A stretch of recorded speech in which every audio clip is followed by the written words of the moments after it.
절 그 온전한 헌신이라는 말씀으로 함께 이제 은혜 나누겠습니다.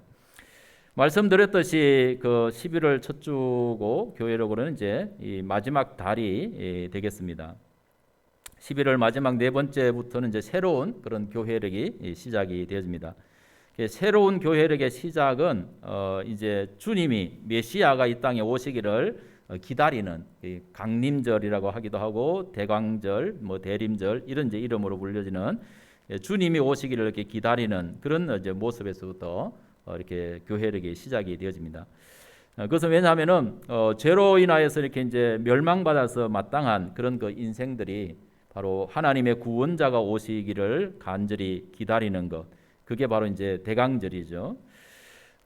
그렇게 이제 우리의 구세주가 되시는 주님이 오시기를 기다리는데 마침 이제 아기 예수께서 탄생하시고 우리의 구세주가 되신 그 예수님을 우리가 구주로 믿음으로써 우리의 그 구원의 삶이 시작이 이렇게 이제 되어지는 것이죠.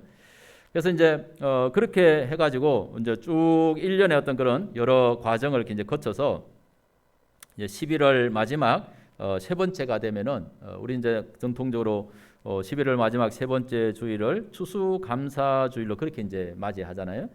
근데 이제 추수감사주일 우리가 땅에서는 뭐 이렇게 그 곡식을 심어서 열매를 거둔 것을 이렇게 감사하는 그런 절기로 추수감사주일을 이렇게 지내지만은 이게 교회력 안에서는 하나님의 그 신앙 안에서 우리는 영적으로 하나님의 그 추수, 하나님이 모든 영혼들을 이렇게 추수하는 그 마지막 그 추수 때 앞에 이렇게 우리가 서 있다라는 그런 마음을 가지고 이제 우리가 이 추수감사절을 맞이하는 것이 중요하다라는 그런 이야기입니다. 우리들이 세상에서 농사를 지을 때는 뭐 씨를 뿌리고 가꾸고 열매를 거두는 그런 일을 하죠. 또 어떤 사람은 뭐 이렇게 굳이 농사가 아니더라도 일터에서 직장에서 땀과 수고를 이렇게 흘려서 소득을 얻고 이제 그것으로 이렇게 살아가는 그런 모습이 있는데 하나님도 이렇게 우리 하나님이 이렇게 농부 하나님이라고 그렇게 말씀하시잖아요. 우리 하나님 농부 하나님이신 우리 하나님은 어떤 농사를 지으시느냐? 바로 우리에게 하나님의 말씀의 씨를 뿌려서 사람들의 마음속에 말씀의 씨를 뿌려 가지고 우리를 하나님의 사람으로 이렇게 구원하는 그런 농사를 지으시는 분이 하나님이시라는 것입니다.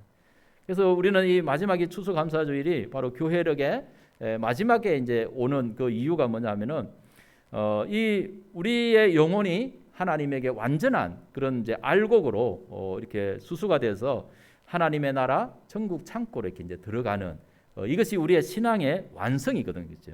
그래서 이 완성을 우리가 이제 생각하면서 이 추수감사주일이 바로 교회력의 마지막에 온다라고 이렇게 이제 우리가 보시면 되겠습니다.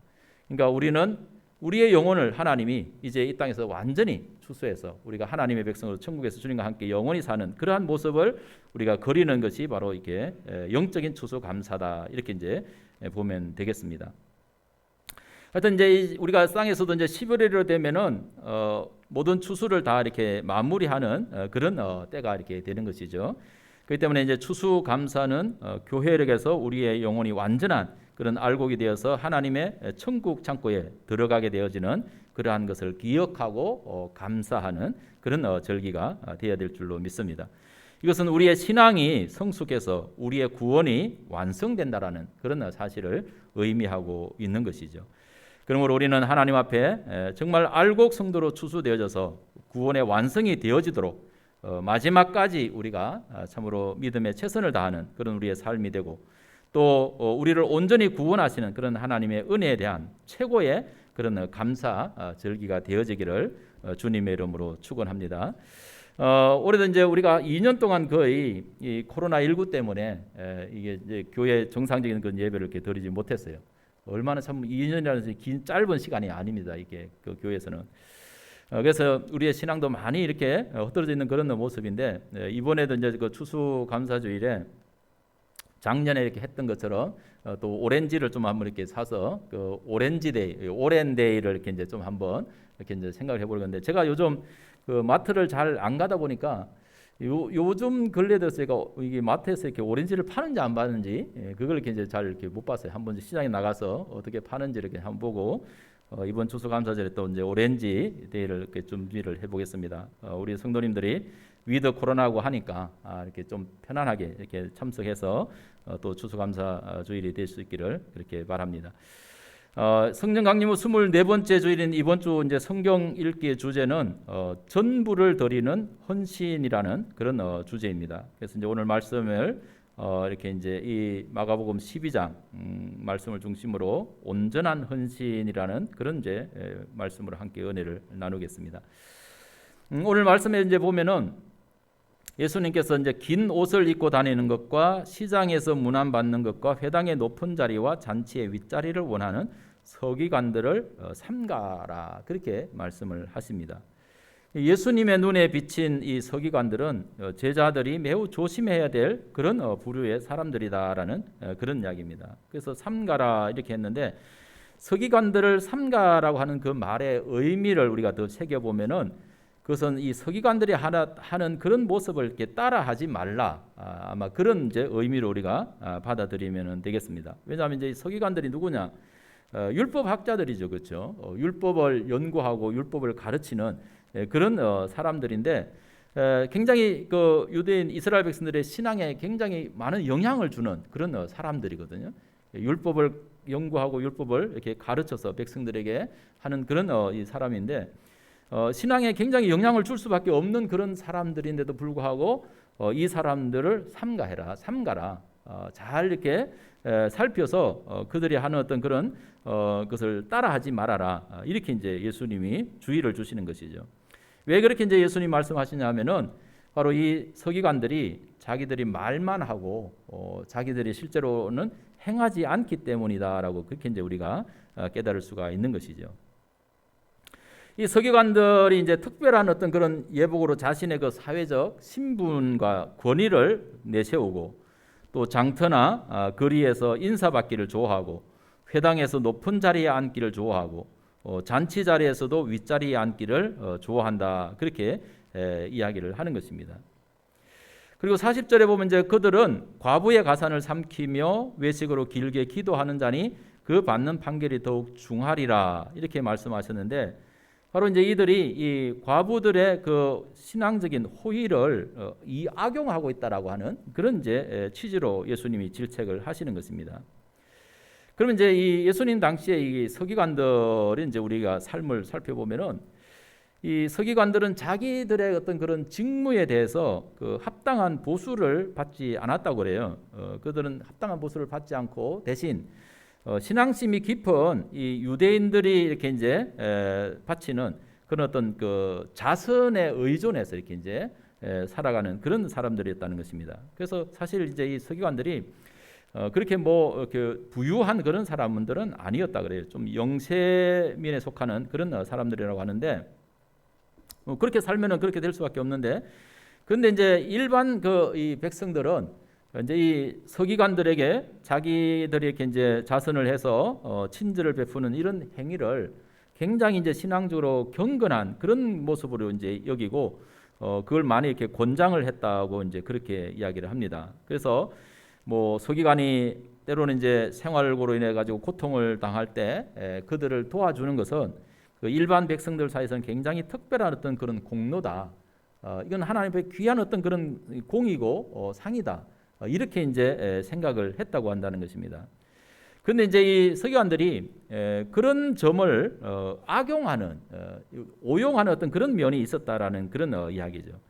그러니까 이제 사람들의 어떤 그런 이 자선을 이제 이끌어내기 위해 가지고 사람들에게 이제 뭐 이게 어떤 감명이나 감동이나 이런 것을 이렇게 이제 주고, 그들로부터 어떤 그런 자선을 이렇게 받아내기 위해서 이제 약간 좀 이제 위선된 그런 모습들이 많이 있었다라는 그런 이야기죠.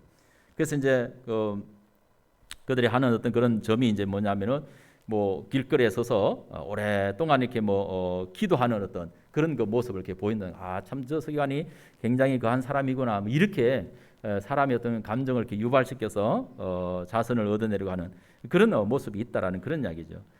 그래서 이제 예수님께서 그들의 그 화려한 행동이라든가 이 탐욕, 그 위선을 꾸짖었다라는 그런 이야기죠.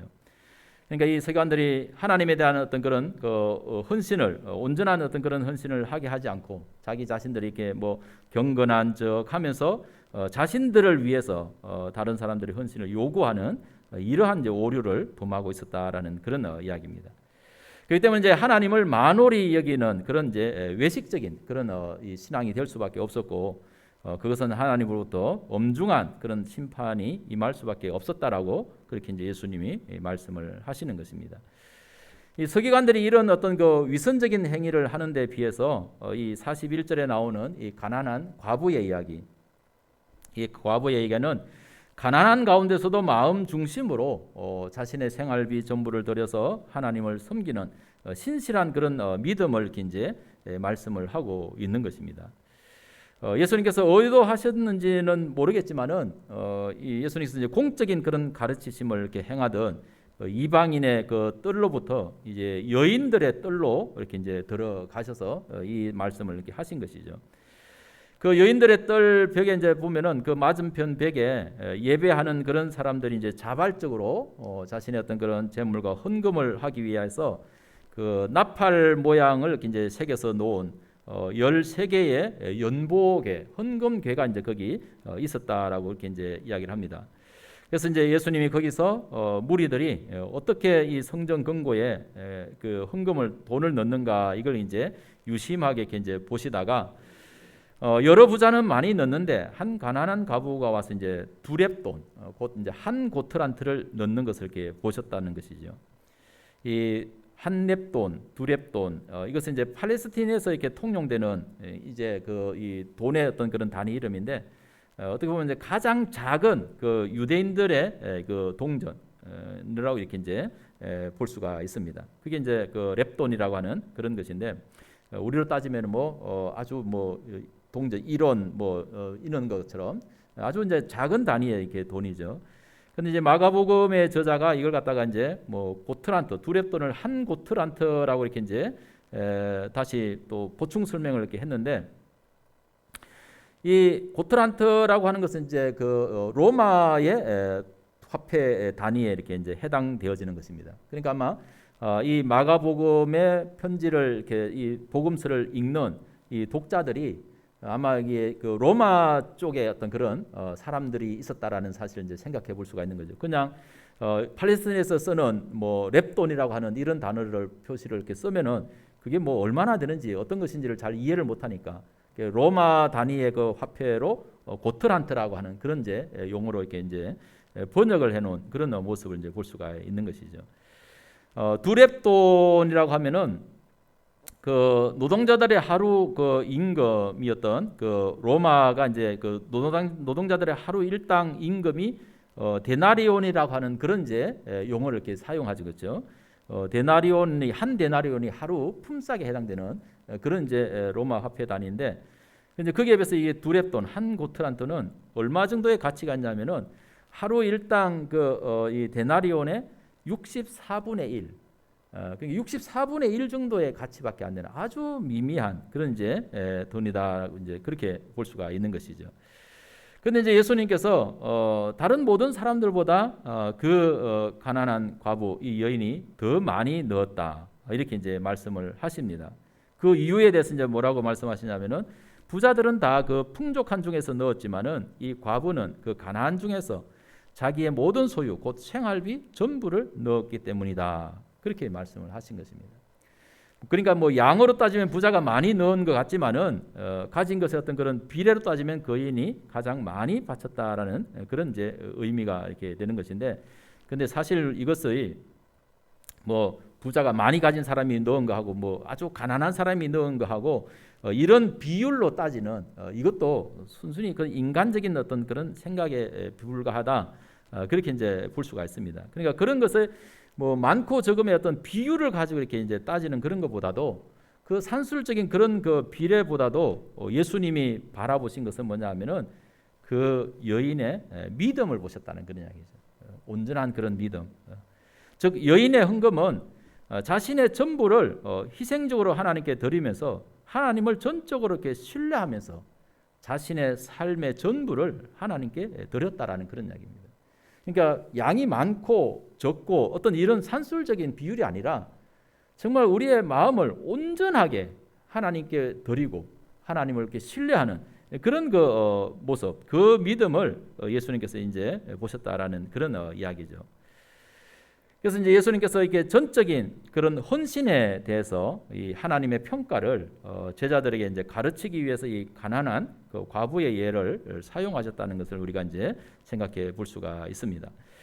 사실 어떻게 보면 이제 이 헌신은 예수님 자신이 직접 이렇게 이제 자신을 전적으로 십자가 이렇게 내어 주시는 그러한 모습을 이렇게 또 예정해 준 그런 이야기다라고 이렇게 볼 수가 있는 것입니다.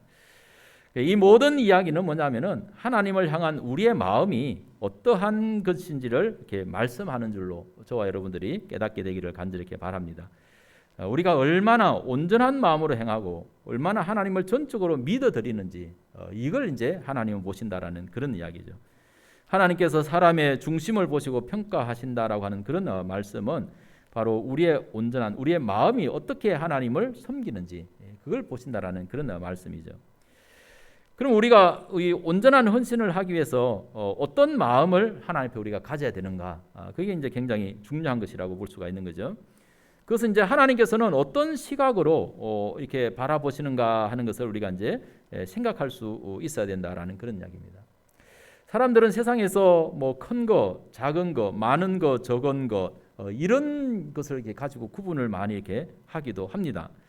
그러나 이제 하나님께는 큰 것, 작은 것, 많은 것, 적은 것 이런 그 구분이 그렇게 크게 중요하지 않다는 것입니다. 왜냐하면은 온 천지 만물의 창조주이신 하나님께서 바라볼 때 크고 작은 게 어디 있어요?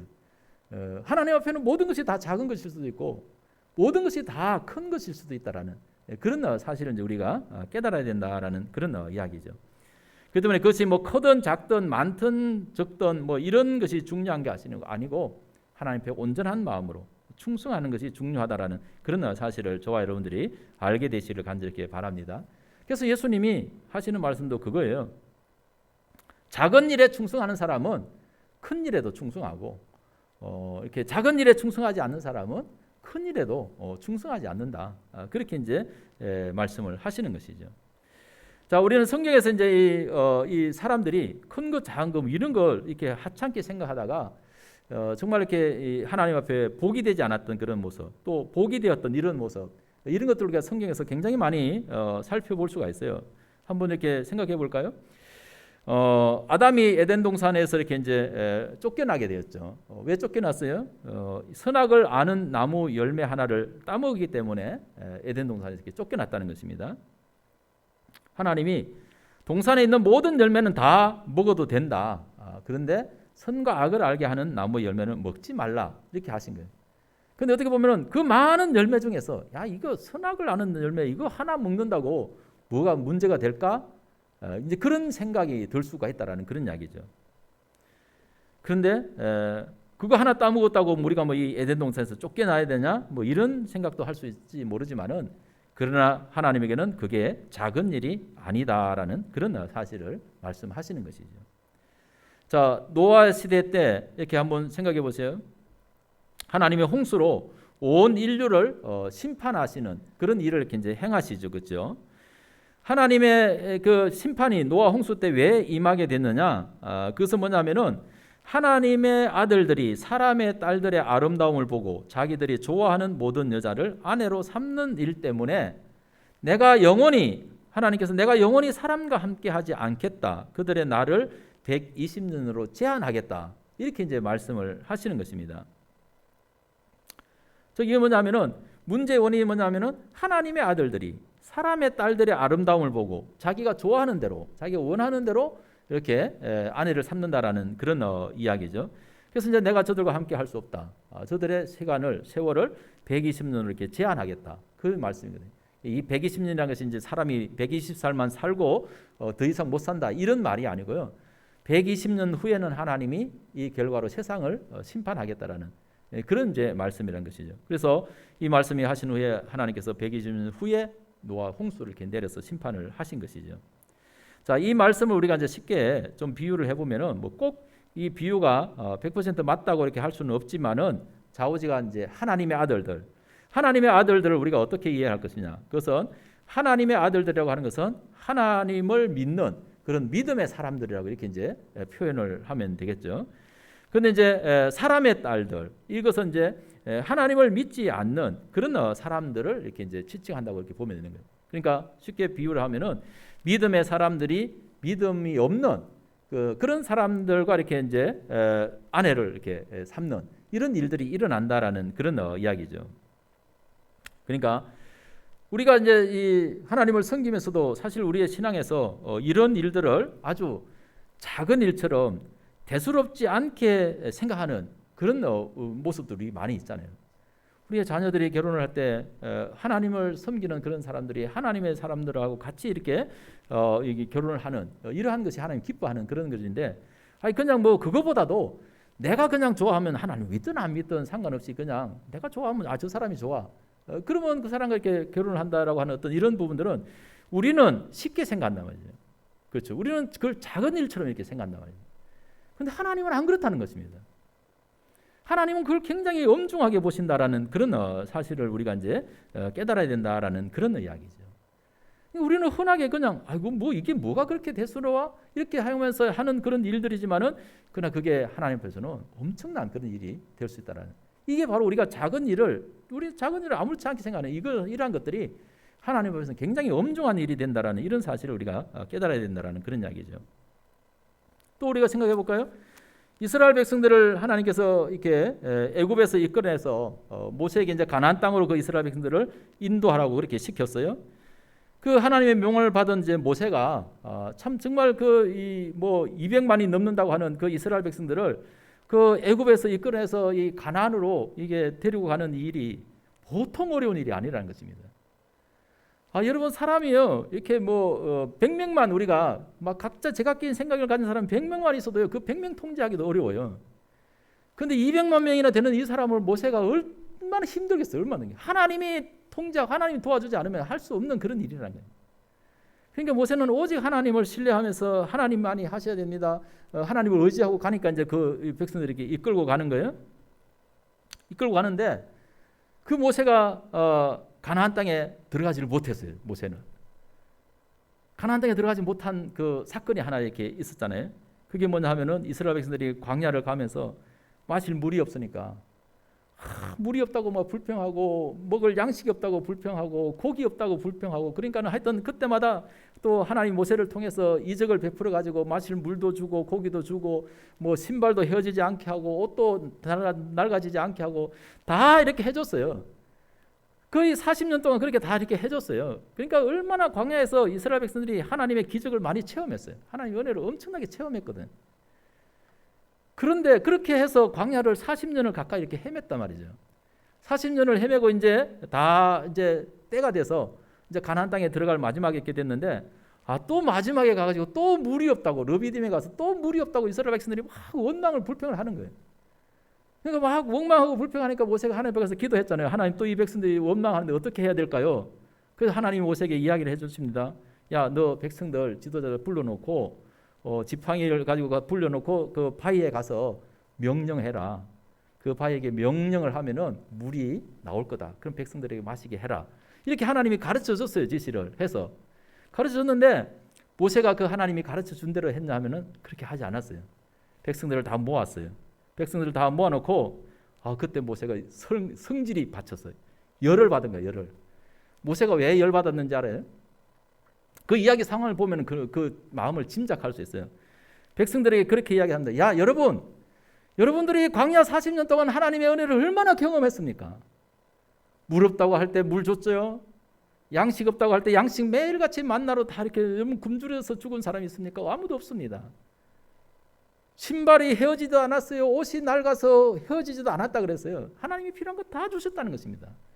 아니 광야에서 그렇게 하나님의 기적과 하나님의 은혜를 경험하고도 여러분 아직도 하나님을 믿지 못하고 물이 없다고 하나님을 불평하고 원망합니까? 내가 여러분들에게 이 반석에서 내가 여러분 물을 또 하시는게 내줄까요? 이러면서 모세가 아마 그때는 아니 언제까지 그렇게 하나님을 시험하고도 믿음이 안 생기냐고 성질이나 속에서 아니 그렇지 않겠어요? 40년 동안 막 이렇게 했는데 그렇게 기적을 보고도 여전히 막 믿음이 없어가지고 불평하고 있으면은 얼마나 답답하겠어요. 지도자의 입장에서 볼 때. 그죠? 우리는 뭐 40년까지 기다리지도 못해요. 한 몇 번만 안 되면 막 성질 난단 말이에요. 그렇죠? 모세는 참았어요. 40년 동안 참았어요. 그렇게 자기를 돌로 치고 막 죽이려고 해도 참았어요. 그런데도 백성들이 이렇게 안 되니까 마지막에 그때 모세가 한번 성질 팍 냈어요. 그래서 하나님의 말씀을 잊어버린 거야. 성질이 나니까 하나님의 말씀이 갑자기 생각이 안 난 거지. 안 났겠죠. 그렇죠? 분명히 하나님은 반석에게 명령하라 그랬는데 모세가 명령을 하지 않고 어떻게 했어요? 지팡이를 가지고 반석을 2번을 내리쳤다는 거 아닙니까? 그래서 물이 나왔어요. 백성들이 다 마셨어요. 그런데 보니까 그때 하나님의 말씀이 들리는 거예요. 야, 네가 왜 내 거룩함을 나타내지 않느냐? 이러는 거예요. 내가 너한테 명령하라 그랬지. 너한테 반석을 2번 치라 그랬냐? 그러면서 하나님 모세에게 뭐냐? 너는 이 백성들을 데리고 가나안 땅에 못 들어간다. 그런 거예요. 모세는 그 한 번의 사건 때문에 가나안에 못 들어갔어요. 자, 여러분 보세요. 모세만큼 하나님 앞에 충성한 사람이 누가 있어요? 모세만큼 하나님의 말씀에 순종하면서 절대적으로 순종하면서 충성한 사람이 없어요. 근데 딱 그 한 번의 사건이에요. 한 번의 사건. 우리가 생각할 때 그렇지 않겠어요? 아니 내가 그동안 40년 가까이 하나님 앞에 충성했는데 아니 한 번 잘못했다고 하나님 딱 가나안 땅에 안 들여보내주면 어떡해요? 이런 억울한 마음이 안 들겠어요? 안타까운 마음이 안 들겠어요? 그게 아니 한 번 잘못한 건데 한 번 정도는 좀 봐주셔야죠. 이렇게도 얼마든지 할 수 있나요? 근데 하나님 앞에서는 그게 그만큼 엄중한 일이다, 엄중한 이야기다라는 그런 사실을 말씀하고 있다라는 그런 이야기죠. 우리 사람에게는 우리가 생각하기에는 사소한 일 같고 작은 일 같지만은 하나님에게는 작은 일이 아니라는 것입니다. 작은 일이라고 충실하지 않고 불의한 것은 큰 불상사를 가져온다라는 그런 이야기죠. 그런데 반대로 오늘 이 가난한 과부가 하나님 앞에 이 적은 2렙돈 온전한 그런 마음을 하나님께 헌신을 함으로써 이 하나님에게 본이 되었다고 하나님의 인정을 받는 이런 그 일들, 이 작은 일에 순종함으로써 하나님부터 이렇게 복을 받는 그런 일들도 성경에 많이 이렇게 나타나고 있는 그런 모습을 볼 수가 있어요. 자, 대표적으로 보면 이제 구약성에 보면 열왕기상 17장에 보면은 그 엘리야 시대 때 이렇게 사르밧 과부의 이야기가 나옵니다. 북이스라엘의 아합 왕이 하나님의 말씀을 순종하지 않고 바알과 우상을 섬김으로써 하나님께서 그 땅에 가뭄이라고 하는 그런 재앙을 이렇게 내립니다. 그래서 하나님이 모세에게 엘리야에게 이렇게 시키는 거예요. 너 가서 아합 왕에게 가서 이야기해라. 내가 이 땅에 이제 비를 내리지 않을 거다. 그래서 이 엘리야가 아합 왕에게 딱 가서 이야기를 하는 거예요. 이제는 내 말이 없으면은 이 땅에 절대 비 안 옵니다. 이슬도 안 내립니다. 이렇게 엘리야가 딱 아합 왕에게 선포를 하고 이제 도망을 갔어요. 도망을 가서 저 그리 시내가에 가서 이렇게 숨었어요. 그리 시내가에 숨었는데 하나님이 이제 이 엘리야를 위해서 까마귀를 시켜가지고 고기도 갖다 주고 먹을 것을 이렇게 계속 공급을 해줬거든요. 그럼 이제 그리 시내가에서 그 수인의 물을 이제 마시면서 이렇게 지냈는데 얼마나 이제 비가 안 오고 가물은지 그 시내가가 다 말라버린 거예요. 하나님이 엘리야에게 야, 너 저 시돈에 있는 사르밧으로 가라. 거기 가면은 한 그 과부를 시켜서 너를 공개할 테니까 가라. 그렇게 이제 이야기를 하는 거예요. 그래서 이제 이 엘리야가 이제 사르밧으로 이렇게 이제 갑니다. 사르밧으로 가 보니까 그 성문 앞에 어떤 한 그 과부가 나와서 나뭇가지를 이렇게 줍고 있는 거예요. 나뭇가지를 이렇게 이제 2개 이렇게 이제 줍고 있는데 엘리야가 그 과부한테 가가지고 나로 하여금 나에게 물 좀 달라 이렇게 하면서 물 좀 달라고 이렇게 하면서 떡도 한 조각 가지고 와서 좀 나를 먹게 해달라 이렇게 이제 부탁을 했어요. 그런데 그 과부의 대답이 뭐냐 하면은 나는 떡이 없고 통에 밀가루 가루 한 움큼 이렇게 하고 기름 조금밖에 없다는 것입니다. 그래서 지금 내가 이 나무를 줍는 것도 이 나뭇가지 2개 주워 가지고 지금 내 아들하고 같이 이 가루 한 움큼하고 이 기름 조금 남은 이거 가지고 떡을 만들어서 지금 내 아들하고 내가 이렇게 마지막으로 먹고 이제 죽을 날 기다리려고 지금 이 나뭇가지 줍고 있다고 그런 그 이야기를 이렇게 하는 것입니다. 정말 얼마나 절박한 그런 상황입니까? 근데 그런 절박한 상황인데 엘리야가 걱정하지 말고 먼저 나를 위해서 떡 하나를 만들어서 가져오고 그 후에 너와 내 아들을 위해서 만들라. 이렇게 말을 하는 것입니다. 야, 이게 우리가 잘못 이렇게 생각하면은요, 이게 우리 속된 말 중에 그런 게 있잖아요. 벼룩에 간을 내먹으라는 그런 말이 있잖아요, 그죠? 아니 지금 가루 한 움큼밖에 없어가지고 기름 한 조금밖에 없는 이 사람이 그거 만들어가 마지막으로 만들어서 아들하고 같이 나눠 먹고 이렇게 죽기를 기다려야 할 그런 판인데, 아니 그 중에서도 자기를 위해서 또 하나 또 갖고 오라는 거예요. 참 말도 안 되는 어떤 그런 이야기죠. 그런데 이 과부가 그 엘리야의 말을 믿고 순종함으로써 순종했어요. 자기하고 아들하고 둘이 나눠 먹어도 이렇게 부족할 그런 건데 그걸 가지고 또 엘리야에게 또 갖다 줬어요. 갖다 주고 이렇게 했는데 놀라운 그런 이적이 일어났습니다. 밀가루의 통에 밀가루가 떨어지지 않는 거예요. 계속 나오는 거예요. 기름이 떨어지지 않는 거예요. 계속 공급이 되는 거예요. 무슨 이야기예요? 아주 정말 절박한 상황인데도 작은 그 일에 충성하니까 하나님 그렇게 역사를 하는 그런 모습을 우리에게 보여주는 것이죠. 예수님이 자기를 따라다니는 수많은 그 사람들, 보리떡 5개와 물고기 2마리로 5,000명을 먹이고도 12강조리가 남은 그런 그 베세다 광야의 기적이 있었죠. 그 베세다 광야에서 그 보리떡 5개, 물고기 2마리로 5,000명을 먹이고 12강조리가 이렇게 남은 그 기적이 어떻게 일어났어요? 성경에 보면은 사람들이 아마 이제 다 이렇게 사람들 어디 거기 가면은 뭐 다 자기 먹을 거 도시락 싸가지고 온다고 뭐 이렇게 하는데 아무도 안 내놓는 거예요. 근데 거기 보니까는 뭐가 있었어요? 어린 아이 하나가 자기 먹을 양식 보리떡 5개, 물고기 2마리 이거밖에 없는데 이거 뭐가 되겠냐고.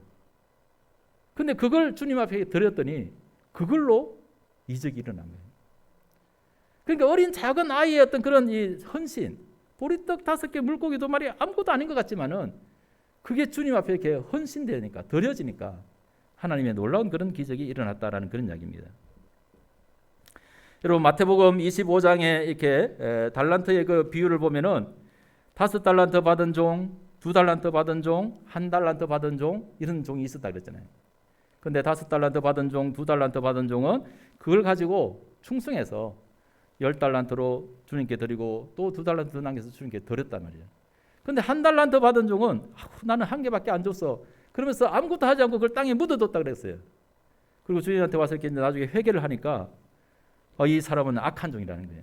그때 주님이 이 사람들에게 하는 말씀이 뭐냐면은 5달란트가 많고 1달란트가 적고 이게 아닌 것입니다. 5달란트 받은 적에도 네가 적은 일에 충성하였으니 너를 위하여서 예비된 하나님 나라의 그 상속을 받으라. 이렇게 말씀을 하시는 거예요. 그러니까 작은 일에 충성한 자가 큰 일에도 이렇게 충성하고 하나님의 그런 상을 받는다라는 그런 이야기죠. 그리고 이 마태복음 25장 이제 그 이어서 그 달란트 비유에서 이제 그 예수님이 또 하나의 비유를 하잖아요. 마지막 심판 때에 일어날 비유. 오른편에 있는 양과 왼편에 있는 염소 이 비유를 이렇게 이제 하시면서 양의 비유로 된 이런 사람들은 너희들은 하나님 나라로 창세로부터 예비된 그 나라를 이렇게 상속받으라. 염소된 너희들은 영원한 저주에 들어가라. 이렇게 하는 거예요. 근데 이들의 운명이 뭐에 갈렸어요? 왜 이 양과 같은 그런 이 사람들은 하나님의 나라를 상속받고 왜 염소 같은 사람은 하나님 나라를 상속받지 못했어요? 예수님이 하신 말씀 그 결론적으로 보면은 아주 지극히 작은 자 하나에게 하지 않은 것이 나에게 하지 않은 거다. 지극히 작은 자 하나에게 한 것이 나에게 한 것이다. 그게 갈렸어요. 보잘것없는 사람, 작은 자, 그 사람들을 주님을 돌보듯이 온 마음을 다해서 이렇게 섬긴 그 사람은 하나님의 나라를 이렇게 상속받고 그렇지 않은 사람은 상속받지 못하는 이런 일이 생겼다는 것입니다. 그러니까 여러 가지 많은 이유를 말씀을 드렸죠, 그렇죠? 작은 일에 그걸 갖다가 작다고 생각하고 충성하지 않으면은 그런 불상사가 온다는 거예요. 근데 그걸 갖다 온전한 마음으로 헌신을 하면 하나님의 놀라운 그런 은혜가 우리 가운데 임한다라는 그런 사실을 깨닫게 되는 것이죠. 시편 18편 25절에 26절의 말씀 보면은 자비로운 자에게는 주의 자비로우심을 나타내시며 완전한 자에게는 주의 완전하심을 보이시며 깨끗한 자에게는 주의 깨끗하심을 보이시며 사악한 자에게는 주의 거스르심을 보이시니 이렇게 말씀하고 있습니다. 여러분 진정한 헌신은 아무리 작은 일이라 할지라도 그게 온전한 그런 자신의 전부를, 자신의 온 마음을 다해서 그 일에 충성하는 것이다라는 그런 사실을 저와 여러분들이 알게 되시기를 간절히 주의 이름으로 축원합니다. 기도하겠습니다. 거룩하신 하나님 아버지, 은혜와 사랑을 감사합니다. 참으로 가난한 과부의 2렙돈 이 헌금을 주님께서 귀하게 보신 것은 그가 온전한 마음으로 하나님을 경외하고 하나님을 섬기는 진정한 헌신이 무엇인지를 우리에게 보여주셨습니다. 우리는 작은 일을 하찮게 생각할 때가 너무나 많음을 주님 앞에 고백합니다. 그러나 작은 일이라고 하나님 앞에 작은 일이 아니라 그 작은 일에 우리가 온 마음을 다해서 하나님을 섬기듯이 헌신하고 충성하는 그것이 하나님 앞에는 얼마나 귀하고 값진 일인지, 우리에게 복이 되는 그런 일인지를 깨닫는 저희들 되게 하여 주옵소서. 예수님의 거룩하신 이름으로 간절히 기도드립니다. 아멘.